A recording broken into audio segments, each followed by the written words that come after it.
ఆంధ్రప్రదేశ్ ప్రతిపక్ష నాయకుడు వైఎస్ జగన్మోహన్ రెడ్డి గారు కొంచెం మారాలి అని కొన్ని సూచనలు ఇచ్చారు రావుపాటి సాంబశివరావు గారు. ఈయన ప్రస్తుతం నరసరావుపేట ఎంపీగా పనిచేస్తున్నారు.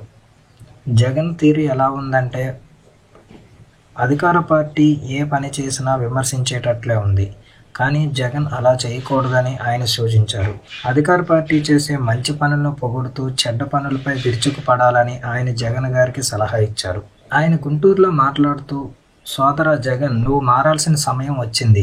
ప్రభుత్వం చేసే మంచి పనులను పొగుడుతూ చెడ్డ పనులను విమర్శించు, అంతేకాని ప్రభుత్వం ఏ పని చేసినా విమర్శించకు అంటూ జగన్ గారికి సూచించారు రావుపాటి సాంబశివరావు గారు. ఓట్లేసే సమయానికి తమకు ఏ పార్టీ మంచి చేస్తే వారినే ఎన్నుకుంటారన్న సంగతి గుర్తించాలని హెచ్చరించారు. ఇదంతా చూస్తుంటే గతంలో చంద్రబాబు నాయుడుపై ఆసక్తికర వ్యాఖ్యలు చేశారని వార్తలు వచ్చాయి రావుపాటి సాంబశివరావు గారు.